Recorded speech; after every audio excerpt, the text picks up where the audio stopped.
Olá a todos, meu nome é César, não é uma palestra, como o Juliano disse, mas uma comunicação, e por sinal bem mais simples e incipiente, não tem a densidade que a Diana acaba de apresentar. Isso significa que vocês podem relaxar. Significa também que se alguém assistir isso futuramente pelo YouTube, lá não estiver disponível, que não, a dica é não levar isso como uma fonte de pesquisa, né, o que eu vou falar.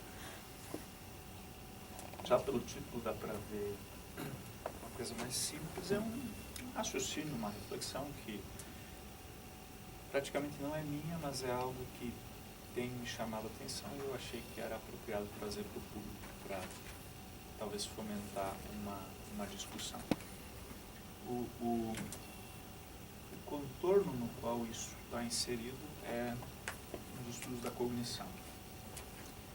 Então, o cientista e o caçador entram nessa conversa pelas capacidades cognitivas de cada um deles. E para começo de conversa, eu queria, como Gostela, chamar um pouco a atenção para as realizações da ciência, que são, a meu ver, predominantemente positivas, tornam a nossa vida mais fácil, melhor, embora de vez em quando o ônibus atrase e coisa e tal. Mas se a gente olhar aqui para essa sala, tem uma porção de coisas aqui que são resultado de pesquisa científica, produtos, tecnologias.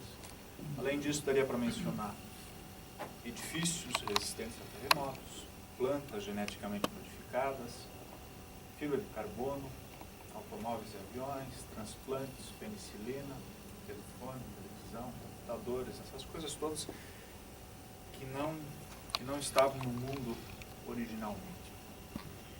Além disso, e talvez mais interessante do que isso, nós entendemos cada vez melhor a estrutura subjacente do mundo. Temos teorias hoje bastante completas, eu acho, do mundo subatômico, da estrutura do DNA, evolução das espécies, da seleção natural e uma porção de outras que todos nós seríamos capazes de citar como exemplos. Feito isso, a pergunta: o que é preciso para ser um cientista?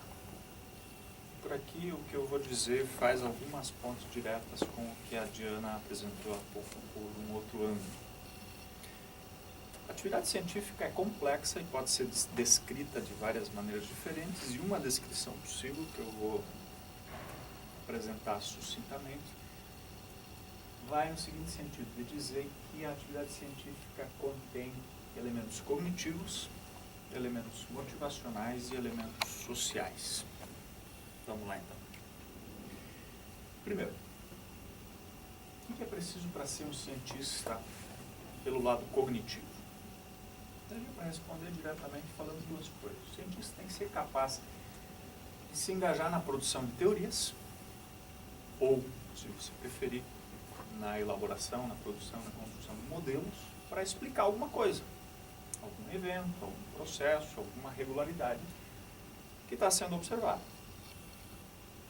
Frequentemente, isso nós sabemos todos pelas aulas de filosofia da ciência, essas explicações mencionam coisas que não são observadas, ou que são difíceis de observar, ou às vezes até inobserváveis mesmo. Frequentemente as teorias ou os modelos, como você preferir, também postulam entidades ou propriedades não manifestas nos dados, nas evidências. Então o cientista precisa, cognitivamente, ser capaz de engajar-se nesse trabalho.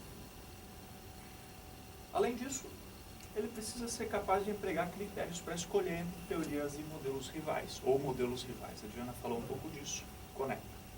Quer dizer, a história que a gente sabe da inferência para a melhor explicação. Não tem um checklist de critérios oficiais para isso, mas se fala de precisão, de simplicidade, consistência, coerência, capacidade preditiva e assim por diante.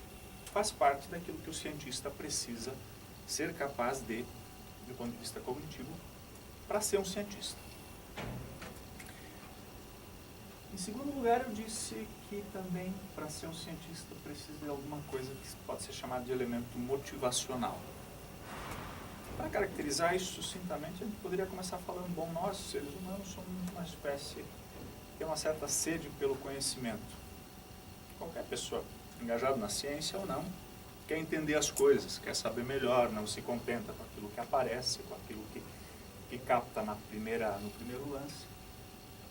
E o cientista, sob esse ângulo, parece que evidencia bem essa característica humana, quando principalmente ele assume o conhecimento, até a verdade, como objetivo último do seu esforço. Falou a Diana sobre isso também, a verdade, lá, quando ela falou do Tarski.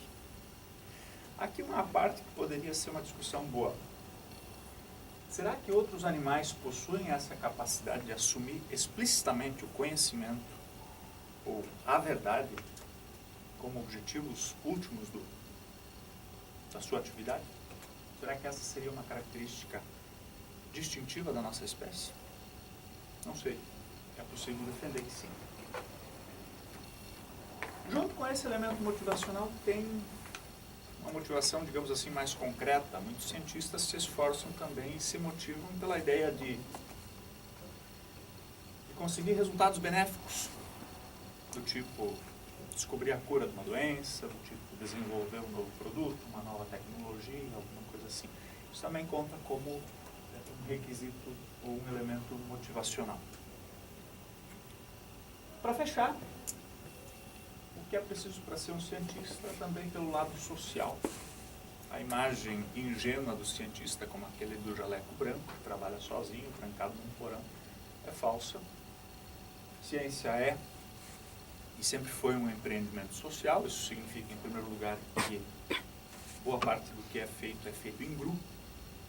As pessoas estudam juntas, discutem, debatem, e mesmo as publicações são assinadas por muitos autores.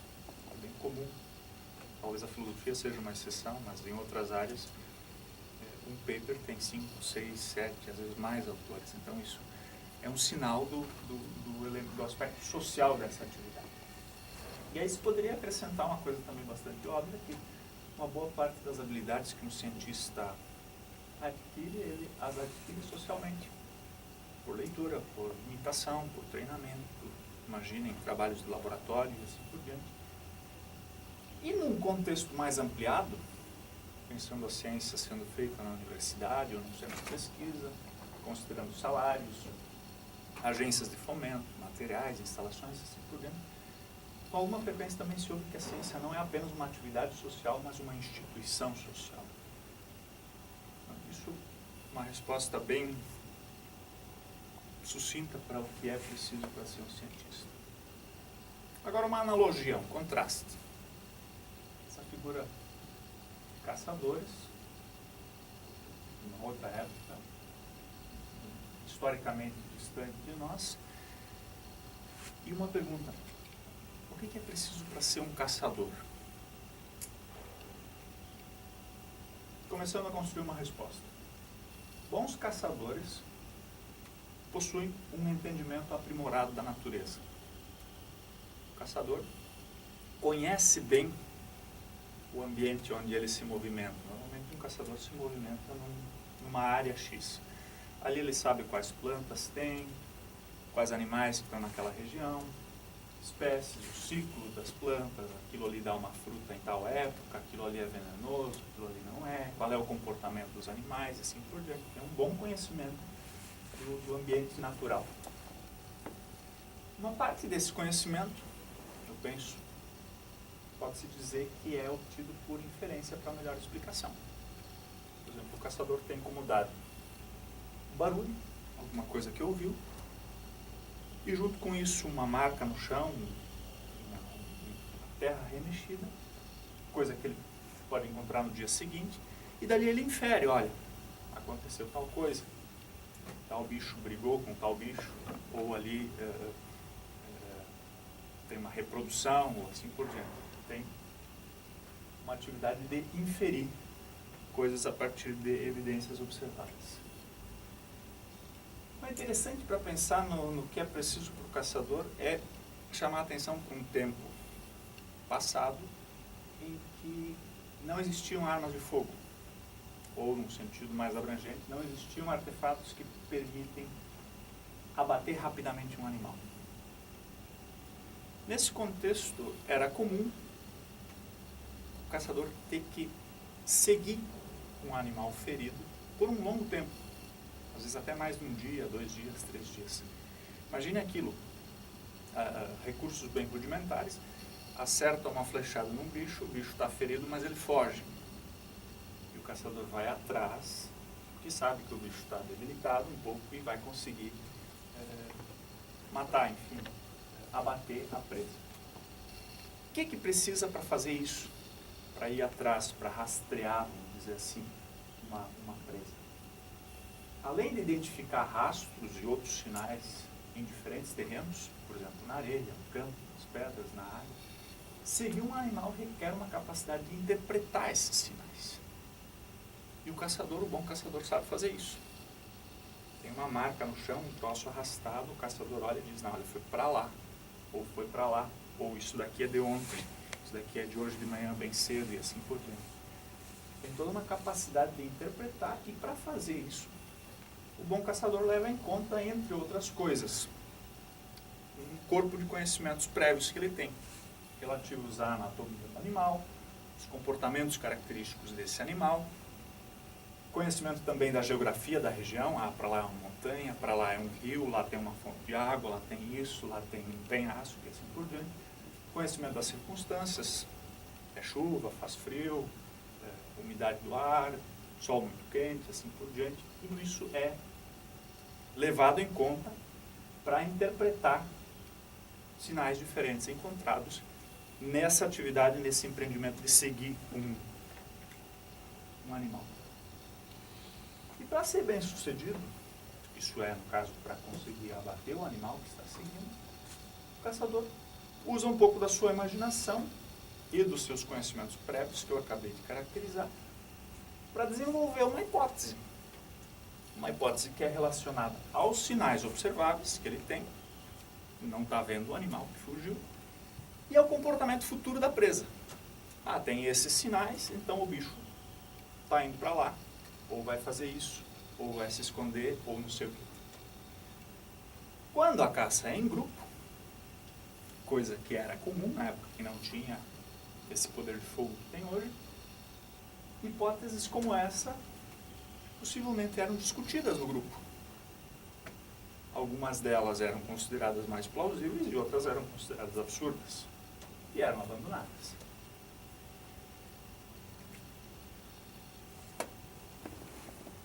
Se essa descrição das duas atividades, ou do que é preciso para ser um cientista e do que é preciso para ser um caçador, tiverem alguma plausibilidade, então essas duas atividades são bastante similares. Tanto o cientista quanto o caçador precisa ser capaz de, primeiro, usar a imaginação para elaborar hipóteses acerca de causas não observadas. Segundo, discutir as hipóteses com os pares, o que inclui examinar a precisão, a coerência com conhecimentos prévios, a capacidade preditiva e outras coisas. E terceiro, eleger uma hipótese considerada mais plausível e continuar a atividade para encontrar novas evidências que confirmam essa hipótese ou que vão contra, enfim, tem de novo a discussão antes apresentada. Se isso é assim, então parece razoável concluir que o caçador, do ponto de vista cognitivo, emprega capacidades similares às do cientista. Assim sendo, todo e qualquer bom caçador possui os recursos cognitivos suficientes para engajar-se na atividade científica. Vejam que é um raciocínio por analogia, e eu estou desconfiado que o raciocínio é relativamente interessante, e se depois vocês quiserem comentar, vai ser interessante também. Referências. Quero chamar a atenção para um livro que está traduzido, A Pré-História da Mente, não sei se é Meitner ou Mitton, Steven Mitton. O texto principal é esse outro do Mitton, Evolution and the Cognitive Base of Science. E, para fechar, obrigado a vocês pela atenção e pela paciência. Quero registrar também agradecimento ao Prefeito da Unicinos, ao nosso grupo de pesquisa e à FAPERGS, que me apoia com bolsa. Obrigado. Obrigado, então, senhor.